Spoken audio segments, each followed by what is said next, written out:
Hello everyone, welcome back on my channel. In this lecture, we are discuss the new topic in your algebra. The topic name is arithmetic progression. Now, what do you mean by arithmetic progression? अगर आप देखो तो यहाँ पे दो word नजर आ रहे हैं, एक है अरिथमेटिक और दूसरा वर्ड आपको नजर आ रहा है प्रोग्रेशन। नाउ दोनों के मीनिंग अगर देखें तो अरिथमेटिक का मीनिंग होता है या तो नंबर्स को प्लस करना या तो नंबर्स को माइनस करना। ऑलरेडी हमने लोअर स्टैंडर्ड में ये वर्ड का मीनिंग जाना था कि भाई अरिथमेटिक क्या होता है। Now what do mean by progression? Progression का मतलब होता है किसी की लाइफ में कभी अप जाना तो कभी डाउन आना। It means progression. ओके, अगर मैं आपके रिजल्ट की बात करूं तो आपको लास्ट सेमेस्टर में मैथ्स में सपोज 50 मार्क्स आए थे एंड नाउ आपको 70 मार्क्स आए, तो आपका प्रोग्रेस होते हुए नजर आ रहा है।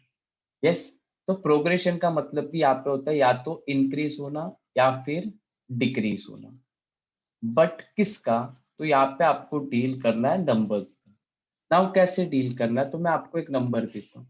यहाँ पे देखिए 2, 5, 8, 11, देन आफ्टर 14 और यहाँ पे मैं डॉट डॉट डॉट करके लिख रहा हूँ। अब ये नंबर लाइन है। नंबर लाइन मतलब इसमें नंबर लाइन मैं नहीं कह सकता इसको, क्योंकि नंबर्स 0 1 2 3 4 ऐसे नहीं है, ना ही नेगेटिव ना ही पॉजिटिव। बट आप ये नंबर्स जो देख रहे हैं इसे कहते हैं सीक्वेंस। इसे क्या कहते हैं? सीक्वेंस। ओके, नाउ अगर ये सीक्वेंस में बात करूं तो देखो यहाँ से 2 से लेके 5, अगर ये दो चीज का मैं डिफरेंस ढूंढूं तो यहाँ पे दोनों का डिफरेंस आ रहा है 3। 5 to 8 इसका डिफरेंस आ रहा है 3। 8 to 11 इसका डिफरेंस है 3। 11 to 14 डिफरेंस कितना है? 3। तो देखिए यहाँ पे 2 में अगर मैं प्लस कर दूं 3 तो मुझे मिल जाएगा 5। ओके, 2 में मैं जब 3 प्लस कर दूंगा तो मुझे मिल जाएगा 5। देन आफ्टर अगर मैं 5 में 3 प्लस कर दूं तो मुझे मिल जाएगा 8, मतलब नेक्स्ट नंबर। 8 में अगर 3 प्लस कर दूं तो मुझे मिल जाएगा 11 एंड अगर मैं 11 में 3 ऐड कर दूं तो मुझे मिल जाएगा 14। ऐसे करते करते आप आगे भी नंबर फाइंड आउट कर सकते हो। 14 में 3 ऐड कर दूंगा तो मुझे मिल जाएगा 17। 17 में 3 ऐड कर दूंगा तो मुझे मिल जाएगा 20। तो ऐसे में नेक्स्ट नंबर भी क्या कर सकता हूँ? फाइंड आउट कर सकता हूँ। क्लियर है? सो नाउ अरिथमेटिक प्रोग्रेशन का मतलब क्या होता है? नंबर का इंक्रीज होना, मतलब नंबर में प्लस होना या फिर माइनस होना विद कॉमन डिफरेंस। आप अगर दोनों सबके बीच में डिफरेंस देखो तो सबके बीच में डिफरेंस कितना आ रहा है? 3 का। सबके बीच में डिफरेंस किसका आ रहा है? 3 का।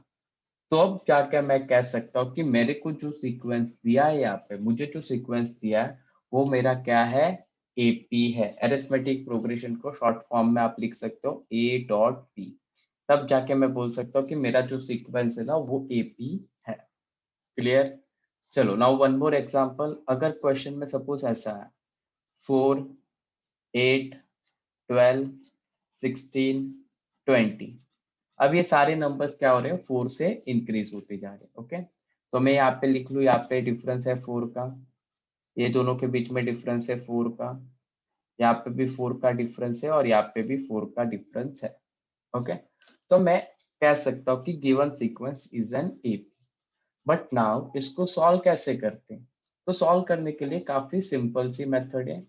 आपको जो पहला नंबर दिया होता है उसको डिनोट करते हैं टर्म 1 से, सेकेंड को टर्म 2 से, थर्ड को टर्म 3 से, इससे टर्म 4 से और यहाँ पे टर्म 5 से।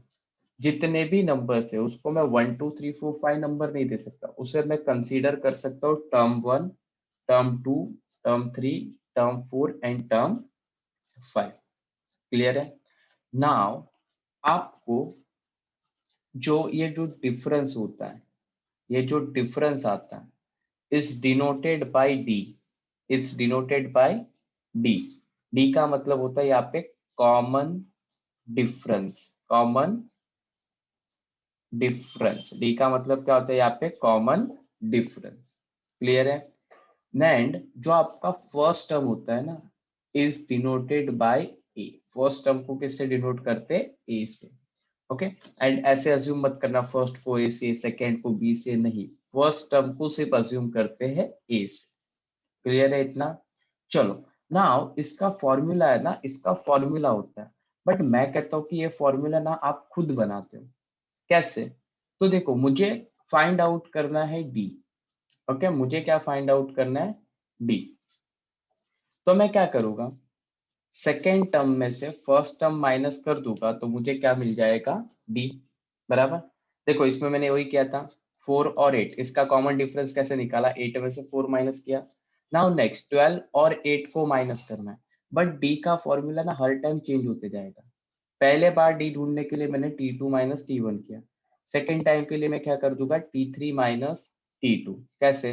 देखो, यहाँ पे 12 है थर्ड टर्म, और सेकेंड टर्म में मेरा 8, तो मुझे क्या मिल गया? 4। चलो, नेक्स्ट के लिए क्या करूंगा? T4 minus T3।